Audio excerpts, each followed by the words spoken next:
আমার স্বামী অসুস্থ মানুষ, ঘরের ভিতরে একজন মানুষ রোজগার, তিনার রুজির দ্বারা আমার ফ্যামিলি চলে। আমার স্বামী অসুস্থ হওয়ার কারণে আজকে 1 সপ্তাহ হয়ে গেল, ঘরের ভিতরে কোনো খাবার নাই। না খাইতে খাইতে আমার সন্তানগুলো এমন অবস্থা হয়ে গেছে, সন্তানরা মারা যাওয়ার উপক্রম। আজ রাত্রে যদি তাদেরকে খাবারের ব্যবস্থা না করে দেয়, সকালবেলা হয়তো ঘর থেকে লাশ সারি সারি ঘর থেকে বের হবে। সেজন্য আমার স্বামীকে ঘরে রাইখা, সন্তানকে রাইখা আমি বুরকা পরিধান করে শহরে গেলাম। শহরে যাইয়া দেখলাম একটা মরা গাধা পড়ে আছে। মানুষের সামনে তো মরা গাধা থেকে গোশত আনতে পারবো না। গভীর রাত যখন হয়ে গেল, বুরকাটা পরিধান করে একটা ছুরি হাতের মধ্যে লইয়া ওই মরা গাধা থেকে একটু গোশত আইনা আমার সন্তানদের জীবন বাঁচানোর জন্য, জান বাঁচানোর জন্য আমি সেই মরা হারাম বস্তু গোশতটা তাদের জন্য রান্না করেছি, খাবার খাওয়াইব। হযরতে আলী ইবনে মুআফফাক বলেন, মা সাবধান, তুমি তাদেরকে হারাম গোশত খাওয়াইও না। এই কথা বলে এখান থেকে ঘরে গেলেন। তিনি যে কাফেলায় যাওয়ার জন্য কিছু আটা লইলেন, সিরা মুড়ি যা আছে লইলেন, শুকনা খাবার সবগুলো লইয়া, টাকার একটা তলি ছিল, তলিটা লইয়া হযরতে আলী ইবনে মুআফফাক তার ঘরের ভিতরে আসলেন। আয়েশা বললেন, মা এই আটাগুলো রান্না করো, তোমার সন্তানকে খাওয়াও, আর এই টাকাগুলো নাও, এই টাকাগুলো দিয়া হালাল গোশত ক্রয় করে তোমার সন্তানদেরকে খাওয়াও, জীবন বাঁচাও। আর তুমি হারাম গোশতগুলো ফেলে দাও। তারা মানতে রাজি না। আলী ইবনে মুআফফাক বললেন, তোমরা যদি না মানো, আমি নিজে গরুর গোশত আইনা সকালবেলা তোমাদেরকে খাওয়াইব, কিন্তু তোমরা হারাম জিনিস খাইবা না। এই কথা বলে সকালবেলা সব কিছু আঞ্জাম করে দিলেন। কিন্তু মনে মনে চিন্তা করলেন, আমি হজ করব না, আমার উপরে তো হজ ফরজ না। সংক্ষিপ্ত কথা, সবাই যখন হজে চলে গেল, হজ থেকে আয়েশা এক একজন তার বাড়িতে আসে। বাড়িতে আয়েশা বলে, ও আলী ইবনে মুআফফাক, তুমি তো আমাদের সঙ্গে গেলা না, কিন্তু তোমাকে তো কানায় কাবা বাইতুল্লাহ তাওয়াফের সময় তোমাকে একবার মাত্র দেখলাম, পরে তো আমাদের সঙ্গে সাক্ষাৎ করলা না, একটা জবানও বন্ধ রাখবা না। আওয়াজ দিয়া বলেন আল্লাহু আকবার। লোকটা যায় নাই, খেয়াল করবেন, লোকটা যায় নাই, কিন্তু একজন অসহায় ফ্যামিলিকে সহযোগিতা করেছে হজের টাকা দিয়া। ওই লোকটা, তার যেই কাফেলা ছিল, তারা বলল, তোমাকে তাওয়াফ করা অবস্থায় একবার দেখলাম, দ্বিতীয়বার তো তোমাকে দেখলাম না। আরেকজন কিছুক্ষণ পরে তার জন্য হাদিয়া নিয়ে আসছে। আয়েশা বলে, আলী ইবনে মুআফফাক, তোমাকে সাফা মারওয়া, ইন্নাস সাফা ওয়াল মারওয়াতা মিন শাআইরিল্লাহ, 7 চক্করের সময় সাফা মারওয়ায় তোমাকে একবার দেখলাম, কিন্তু এই অবস্থায় তো তোমাকে কথা বলাইলাম না, তুমি দেখলাম ইবাদতে মগ্ন, সেজন্য তোমাকে কোনো কথা জিজ্ঞাসা করলাম না। পরে তো তুমি আমাদের সঙ্গে সাক্ষাৎ করো না। আরেকজনে বলল, তোমাকে মিনার ময়দানে একবার দেখলাম, দ্বিতীয়বার আর দেখলাম না। এরকম ভাবে যত জায়গা আছে প্রত্যেক জায়গায় তোমাকে দেখলাম, কিন্তু পরে তো তোমাকে আর পাইলাম না। লাস্ট পর্যায়ে এক আল্লাহর বান্দা আয়েশা বলতেছে, দেখো তুমি না নবীজির রওজার পাশে সালাম দিতে গিয়ে আমার কাছে একটা পুটলা দিয়ে গিয়েছিলাম, এই পুটলা তোমার, তুমি নেও। এই কথা বলে লোকটা চলে গেল। আলী ইবনে মুআফফাক বলেন, আমার মনের ভিতরে চিন্তা চলে আসলো, মনের অজান্তে আমার কান্না চলে আসলো। আল্লাহ, আমি কি করলাম, আর কি হয়ে গেল? এত মানুষ আমার কাছে আসে, আমি তো আপনার ঘরে যাই নাই, আমি তো সাফা মারওয়াতে যাই নাই, আমি তো মিনা মুজদালিফায় যাই নাই, আমি তো ওই জায়গায় ভ্রমণ করি নাই। আবার ওই লোকটা বলতেছে, আমার কাছে নাকি ওই তলিটা ছিল, আমি তার কাছে তলি দিয়া আমি নাকি আবার রাসূলের রওজায় গেলাম, আমি তো কোনো কিছুই বুঝতে পারলাম না। কান্না করতে করতে লোকটা বেহুশ হয়ে গেল। বেহুশ হয়ে যখন ঘুম চলে আসলো, আলী ইবনে মুআফফাক বলেন, স্বপ্ন যুগে আমি দেখতে পাইলাম আল্লাহর পয়গম্বর মুহাম্মদুর রাসূলুল্লাহ সাল্লাল্লাহু আলাইহি ওয়াসাল্লাম আমি আলী ইবনে মুআফফাককে সালাম দিয়েছে। আর জোরে কইন সুবহানাল্লাহ। সালাম দেওয়ার পরে আলী ইবনে মুআফফাককে বলতেছেন, ও আলী ইবনে মুআফফাক, তুমি শুনো, তোমার যত কর্মকাণ্ড ছিল সবগুলো আল্লাহর কাছে পছন্দনীয় হয়ে গেছে। আল্লাহ তাআলা তোমার নামের হজটা আসমানের একজন ফেরেশতা দিয়া সবগুলো সম্পাদন করাইছেন। চেহারা তোমার, কিন্তু ব্যক্তি আল্লাহর ফেরেশতা। তাহলে ওই ঘরে যেতে হলে আল্লাহ পাকের তৌফিক লাগে, আর ইব্রাহিম আলাইহিস সালাতু ওয়াস সালামের কথায় সাড়া দেওয়া লাগবে। সাড়া দিয়া পৃথিবীর প্রান্ত প্রান্ত থেকে মানুষগুলো আসে। হযরতে বিশ্বনবী মুহাম্মদুর রাসূলুল্লাহ সাল্লাল্লাহু আলাইহি ওয়াসাল্লাম আবু বকরকে নবম হিজরিতে পাঠাইলেন, দশম হিজরিতে আল্লাহর পয়গম্বর গেলেন। এরপরে আর নবীজি বড় হজ করতে পারেন নাই, সেটাই ছিল নবীজির জন্য বিদায় হজ। বিদায় হজ্জের ভাষণে আল্লাহর পয়গম্বর এই কথাটা ঘোষণা করেছিলেন, আল-ইয়াউমা আকমালতু লাকুম দীনাকুম ওয়া আতমামতু আলাইকুম নি'মাতি ওয়া রাদিতু লাকুমুল ইসলাম দীনা। আজ তোমাদের জন্য দিনকে পরিপূর্ণ করে দেওয়া হলো। দিনের ভিতরে কেউ কিছু ঢুকাইতেও পারবা না, দিনের ভিতরে কোনো জিনিস আপনি বাতিও করতে পারবা না। কমপ্লিট দিন আল্লাহ নবীর মাধ্যমে পরিপূর্ণ করে দিয়েছেন। 7 চক্কর দেওয়া আল্লাহর বিধান, সওয়াবের কাজ মনে করিয়া 8 চক্কর দিলে হবে না। সাফা মারওয়া যেরকম ভাবে ভ্রমণ করা দরকার এরকমই করতে হবে। সওয়াব মনে করিয়া কমও দেওয়া যাবে না, বেশিও দেওয়া যাবে না। যেটা যেখানে করা দরকার কমপ্লিট আল্লাহ তাআলা নবীর মাধ্যমে পরিপূর্ণ করে দিয়েছেন। এখন কেউ যদি মনে করে এটা তো ভালো কাজ করলে কি হবে, না না, তোমার জ্ঞানের দ্বারা হবে না। ইসলাম যা বলেছে তোমাকে তাই করতে হবে, ইসলাম যা নিষেধ করেছে তা তোমাকে অবশ্যই বর্জন করতে হবে। আব্দুল্লাহ ইবনে মুবারক রাহমাতুল্লাহি আলাইহি বলেন, আল্লাহ দ্বীনের সন্ধান আমাকে দিলেন, আমি দ্বীনের সন্ধান পেয়ে আমি এত পরিমাণ দ্বীন শিখেছি, ইলম শিখেছি, কোরআন শিখেছি, হাদিস শিখেছি। ওই আব্দুল্লাহ ইবনে মুবারক রাহমাতুল্লাহি আলাইহি কে আল্লাহ তাআলা ওই জামানার ওই যুগের সবচাইতে বড় আল্লাহ তাআলার প্রিয় বান্দা এবং বড় আলেম বানায়া দিয়েছেন। সুবহানাল্লাহ। তাহলে একটা মানুষের জীবন পরিবর্তন ঘটাইতে পারেন কে? আল্লাহ ঘটাইতে পারেন। আব্দুল্লাহ ইবনে মুবারক রাহমাতুল্লাহি আলাইহির জীবন ইতিহাস করে দেখলাম, তিনি জীবনে এমন কোন কাজ নাই যে করেন নাই, কিন্তু এক পর্যায়ে দ্বীনের সন্ধান পেয়ে এত বড় একজন শাইখুল হাদিস হয়ে গেলেন, এত বড় একজন আলেম হয়ে গেলেন। ইমাম বুখারীর উস্তাদ ছিলেন তিনি। সুবহানাল্লাহ। ইমাম বুখারীর উস্তাদ হয়ে গেলেন। এত বড় একজন আল্লাহর ওলি, তিনি প্রতি বৎসরে হজ করতেন। কি করতেন? প্রতি বৎসরে হজ করতেন। জীবনে একবার হজ করা ফরজ, বাকি যা করবা সব আপনার জন্য নফল হবে। কিন্তু তিনার টাকা পয়সা ধন দৌলত থাকার কারণে তিনি প্রতি বৎসরে হজ করতেন। সাথে সাথে আরো আত্মীয় স্বজন, পাড়া প্রতিবেশী যারা হজ করার সামর্থ্য নাই তাদেরকে টাকা পয়সা দিয়ে তিনি কি করাইতেন? হজ করাইতেন। প্রতি বৎসরে ঐতিহাসিকগণ লেখেন 1000 করে লোক নিয়ে দিতেন হজে। সুবহানাল্লাহ। জোরে হইতেন না সুবহানাল্লাহ? কয়জন? 1000 লোক। তিনার বাড়ি ছিল ইরাকে। ইরাক থেকে প্রতি বছর 1000 লোক হজ করাত নিয়ে যাইতেন। এক বছরে তিনি হজ করতে গেলেন। 1000 লোক সহ হজ করতে গিয়া হজের কাজ সম্পূর্ণ করার পরে আব্দুল্লাহ ইবনে মুবারক রাহমাতুল্লাহি আলাইহি ক্লান্ত শরীর নিয়ে ঘুমিয়ে গেলেন হেলান দিয়া দেওয়ালের মধ্যে। তন্দ্রা ঘুম চলে আসলো। স্বপ্নে যুগে দেখেন মাথার দিকে একজন লোক বসা, পায়ের দিকে আর একজন লোক বসা। মাথার লোকে পায়ের লোককে জিগায়, এই বৎসরে কতজন লোক হজ করতে আসছে? পায়ের লোকে জবাব দিল, এই বৎসরে 6 লক্ষ লোক হজ করতে কাবায় এসেছে। সুবহানাল্লাহ। কয় লক্ষ? 6 লক্ষ। এবার মাতার লোকে জিজ্ঞাসা করে, এই বছরে 6 লক্ষ হাজিদের কারো হজ আল্লাহর দরবারে কবুল হয় না। আবার তিনি প্রশ্ন করলেন, পায়ের লোক কেন কবুল হলো না? জবাব দিলেন, পায়ের লোকে প্রশ্ন করার সঙ্গে সঙ্গে মাতার লোকে জবাব দিলেন, 6 লক্ষ লোকের হজ কবুল হয় নাই, কিন্তু এমন একজন মুসি জুতাই সেলাই করেওয়ালা ব্যক্তির কারণে আল্লাহ তাআলা পূর্ণ 6 লক্ষ হাজিদের হজ কবুল করে নিয়েছে। 6 লক্ষ হাজির হজ কবুল হয় নাই, কিন্তু একজন মুসি জুতা সেলাই করেওয়ালা। আমরা তো মনে করি জুতা যা সেলাই করে সব মুসলিম না। ইমাম আবু হানিফা কিন্তু একজন মুসির কাছ থেকে একটা মাসালা শিক্ষা গ্রহণ করেছিলেন। কুকুর কখন বালিগ হয়? মানুষ বালিগ হওয়ার তো লক্ষণ আছে, আছে না? কিন্তু কুকুর কখন বালিগ হয়? ইমামে আজম আবু হানিফা একজন মুসি ব্যক্তির কাছ থেকে শিখেছিলেন। মুসিকে জিজ্ঞাসা করেছিলেন, কুকুর কখন বালিগ হয়?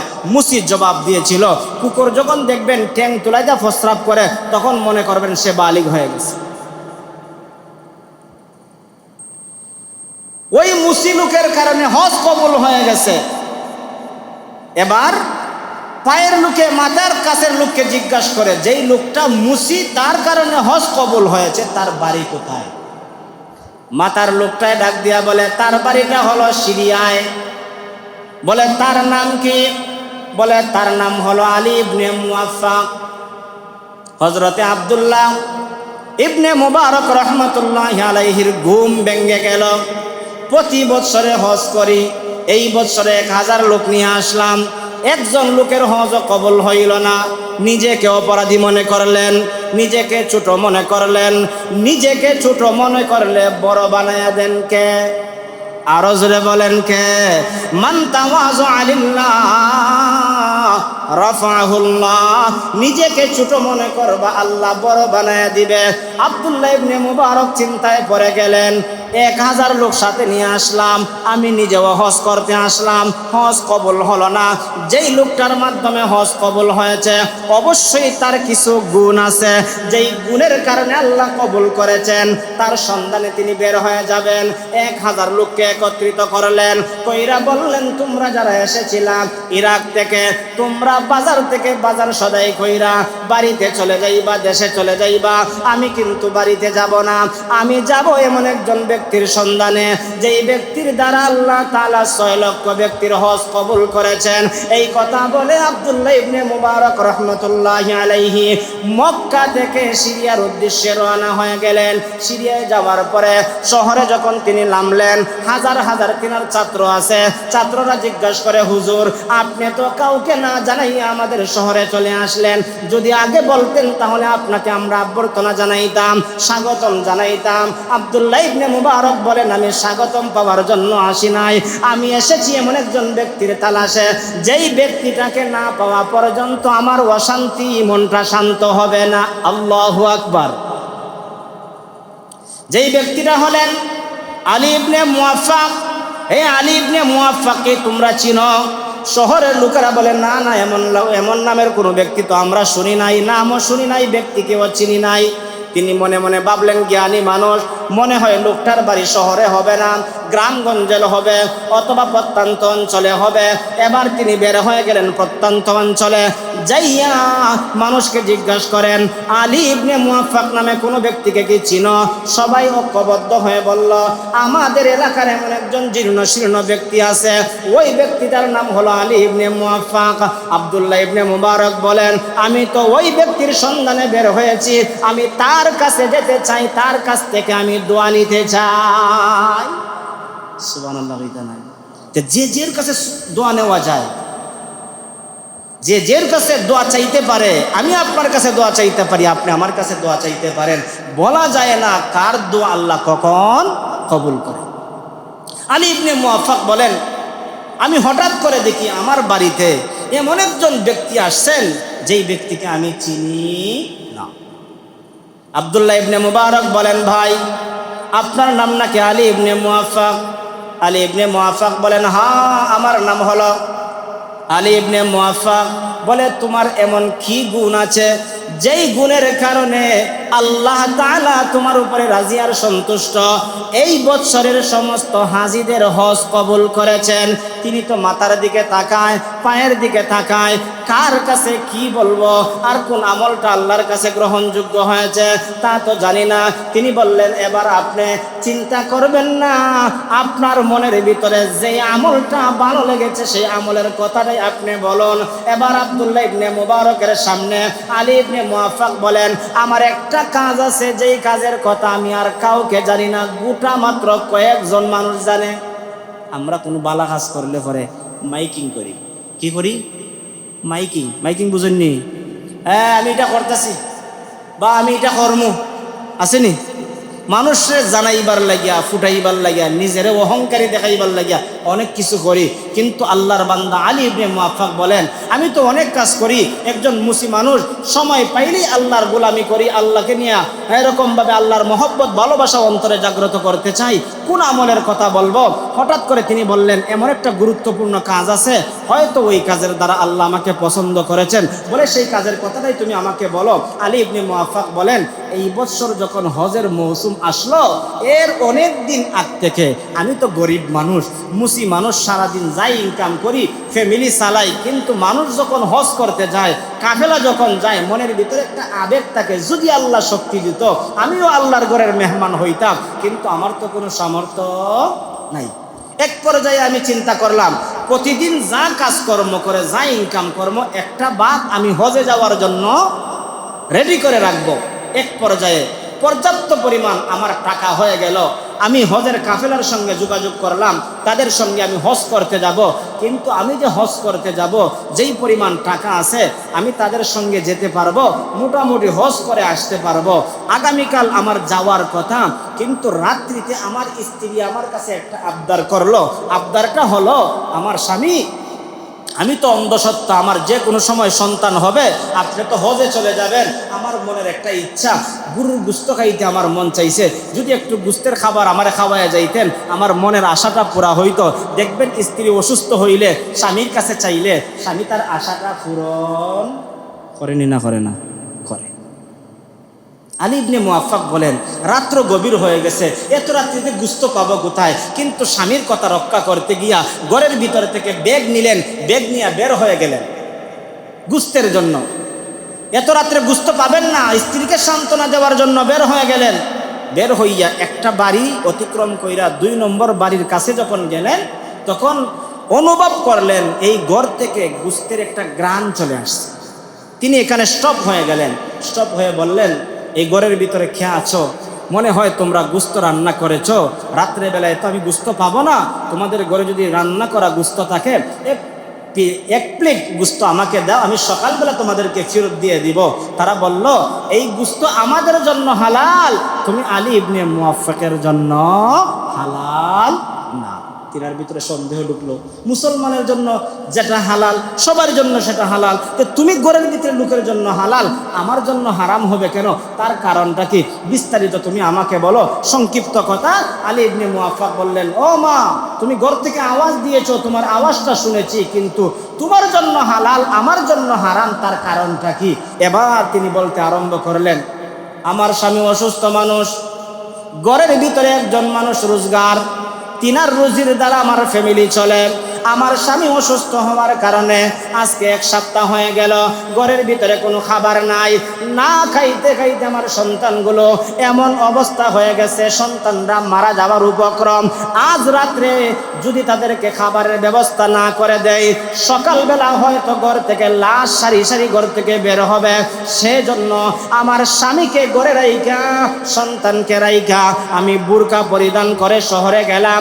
শহরে যাইয়া দেখলাম একটা মরা গাদা পড়ে আছে। মানুষের সামনে তো মরা গাদা থেকে গোশত আনতে পারবো না। গভীর রাত যখন হয়ে গেল, বুরকাটা পরিধান করে একটা ছুরি হাতের মধ্যে লইয়া ওই মরা গাদা থেকে একটু গোশত আইনা আমার সন্তানদের জীবন বাঁচানোর জন্য, জান বাঁচানোর জন্য আমি সেই মরা হারাম বস্তু গোশতটা তাদের জন্য রান্না করেছি, খাবার খাওয়াইব। হযরতে আলী ইবনে মুআফফাক বলেন, মা সাবধান, তুমি তাদেরকে হারাম গোশত খাওয়াইও না। এই কথা বলে এখান থেকে ঘরে গেলেন। তিনি যে কাফেলায় যাওয়ার জন্য কিছু আটা লইলেন, সিরা মুড়ি যা আছে লইলেন, শুকনা খাবার সবগুলো লইয়া, টাকার একটা তলি ছিল, তলিটা লইয়া হযরতে আলী ইবনে মুআফফাক তার ঘরের ভিতরে আসলেন। আয়েশা বললেন, মা এই আটাগুলো রান্না করো, তোমার সন্তানকে খাওয়াও, আর এই টাকাগুলো নাও, এই টাকাগুলো দিয়া হালাল গোশত ক্রয় করে তোমার সন্তানদেরকে খাওয়াও, জীবন বাঁচাও, আর তুমি হারাম গোশতগুলো ফেলে দাও। তারা মানতে রাজি না। আলী ইবনে মুআফফাক বললেন, তোমরা যদি না মানো, আমি নিজে গরুর গোশত আইনা সকালবেলা তোমাদেরকে খাওয়াইব, কিন্তু তোমরা হারাম জিনিস খাইবা না। এই কথা বলে সকালবেলা সব কিছু আঞ্জাম করে দিলেন, কিন্তু মনে মনে চিন্তা করলেন, আমি হজ করব না, আমার উপরে তো হজ ফরজ না। সবার উপরে কি হজ ফরজ নেই? শুরুতেই বলেছিলাম সবার উপরে হজ ফরজ না, মনের আশা ছিল, ইচ্ছা ছিল যদি আল্লাহ আমারে কিছু টাকা দেয় হজ করব। তিনি ভাবলেন আমার নফল হজের চাইতে তাদের জীবন বাঁচানোটা অতীব জরুরি, অতি গুরুত্বপূর্ণ। তাদের জীবন বাঁচাই দিয়ে তলির সমস্ত টাকা দিয়ে তাদের খাবারের ব্যবস্থা করলেন, তাদের রুটিন ব্যবস্থা করলেন। কইরা বিকালবেলা তারা যখন বের হবে কাফেলার লোক বাড়িতে আসলে তিনি বাড়ি থেকে চলে গেলেন। কি জবাব দিবেন তাদের কাছে? কোনো জবাব না দিয়ে তিনি বাড়ি থেকে বের হয়ে গেলেন। সংক্ষিপ্ত কথা, সবাই যখন হজে চলে গেল, হজ থেকে আইসা এক একজন তার বাড়িতে আসে। বাড়িতে আইসা বলে, ও আলী ইবনে মুআফফাক, তুমি তো আমাদের সঙ্গে গেলা না, কিন্তু তোমাকে তো কানায় কাবা বাইতুল্লাহ তাওয়াফের সময় তোমাকে একবার মাত্র দেখলাম, পরে তো আমাদের সঙ্গে সাক্ষাৎ করলা না, একটা জবানও বন্ধ রাখবা না। আওয়াজ দিয়া বলেন আল্লাহু আকবার। লোকটা যায় নাই, খেয়াল করবেন, লোকটা যায় নাই, কিন্তু একজন অসহায় ফ্যামিলিকে সহযোগিতা করেছে হজের টাকা দিয়া। ওই লোকটা, তার যেই কাফেলা ছিল, তারা বলল তোমাকে তাওয়াফ করা অবস্থায় একবার দেখলাম, দ্বিতীয়বার তো তোমাকে দেখলাম না।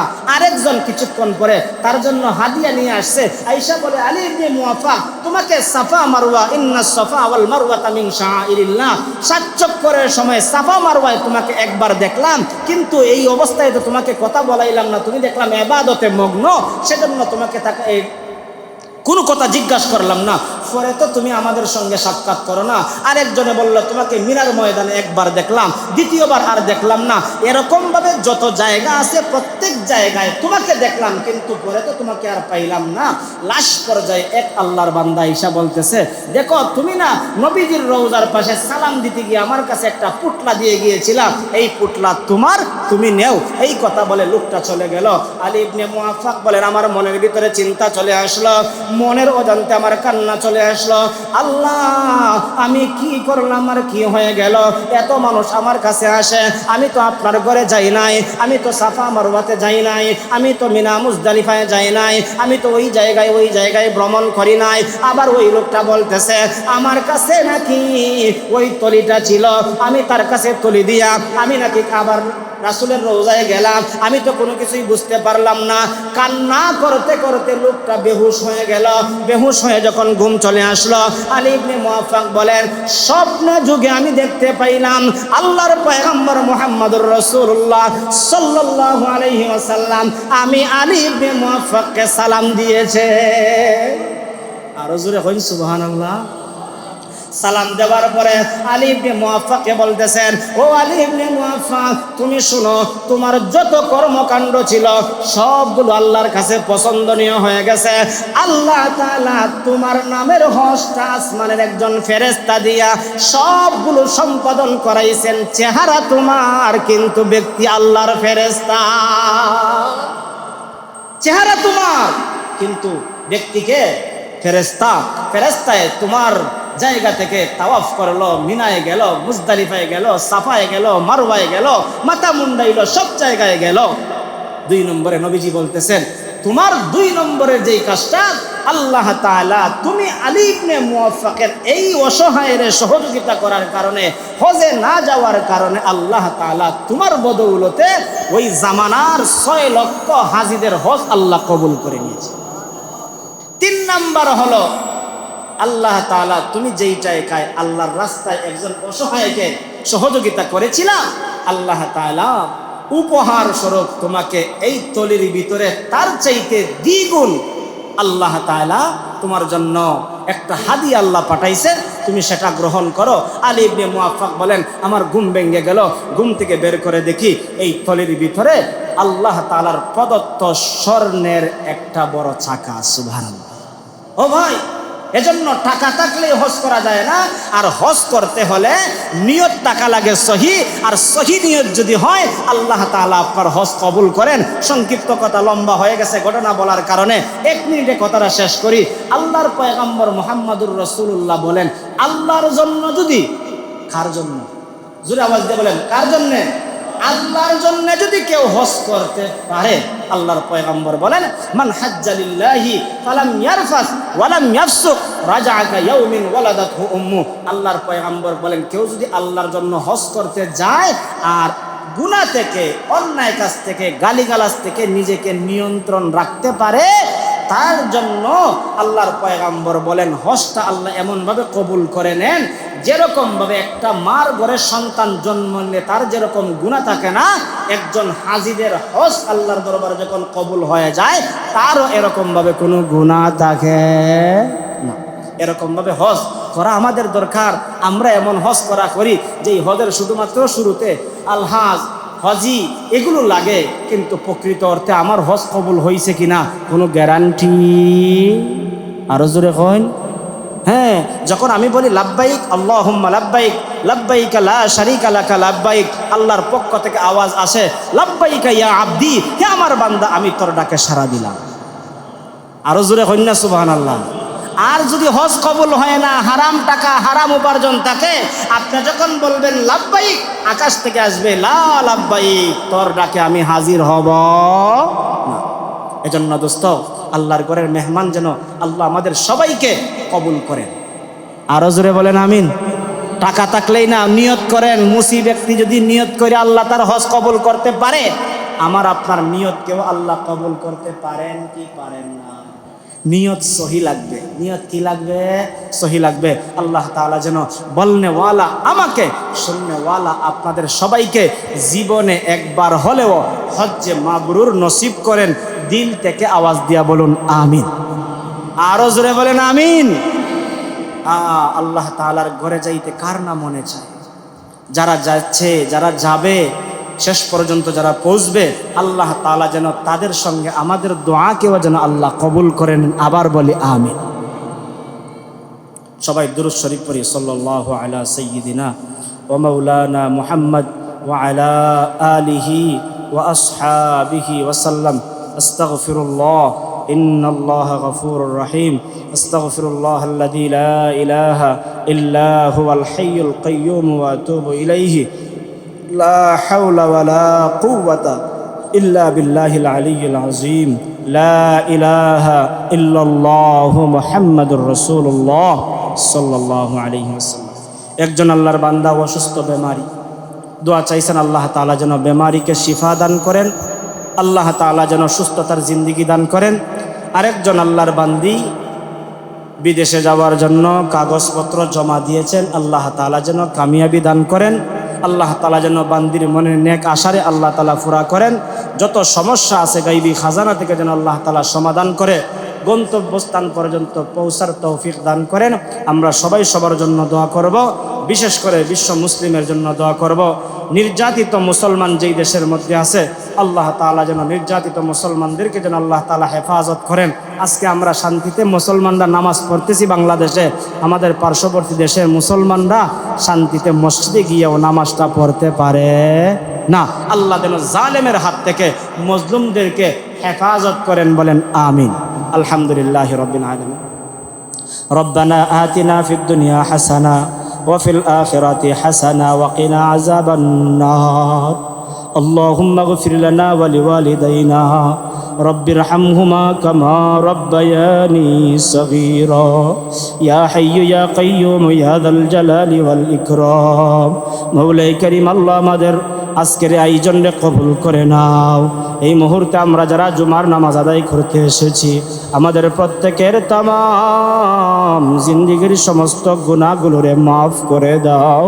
মাওলাই কারীম, আল্লাহ আপনার যেই মায়ার বান্দা বেমারি অসুস্থ, ইয়া আল্লাহ আপনার মায়ার বান্দারে আপনি শিফায়ে কামেলা দান করে দাও, সুস্থতার জিন্দেগি দান করে দাও। আরও যত বেমারি আছে আমাদের বাড়িঘর সহ সমস্ত বেমারিরে আপনি কুদরতিভাবে হেফাজত ফরমাও। রব্বুল আলামিন, আপনার যেই মায়ার বান্দি ইয়া আল্লাহ বিদেশে যাওয়ার জন্য কাগজপত্র জমা দিছে, আপনার ইলমের মধ্যে জানা আছে আপনার মায়ার বান্দির মনে নেক আশা আপনি পুরা করে দাও। ইয়া আল্লাহ যত সমস্যা আছে গাইবী খাজানা থেকে সমাধান করে দাও। মাওলাই কারীম, আপনার মায়ার বান্দিরে গন্তব্যস্থান পর্যন্ত পৌঁছারে সহজ করে দাও। রব্বুল আলামিন, আমরা যারা হাত বাড়াইছে আমাদের প্রত্যেকের জান মাল ঈমান আমল ইজ্জতের হেফাজত ফরমাও। ইয়া আল্লাহ যারা হজ করতে যাইতেছে তাদেরকে কামিয়াবি দান করে দাও। আমরা যারা যাইতে পারি নাই আমাদেরকে যাওয়ার তৌফিক দান করে দাও। ইয়া আল্লাহ, আপনার ঘরের সামনে দাঁড়াইয়া লাব্বাইক বলার তৌফিক সবাইরে দান করে দাও। রব্বুল আলামিন, আপনার হাবিবের রওজার পাশে দাঁড়াইয়া সালাত আর সালাম দেওয়ার তৌফিক দান করে দাও।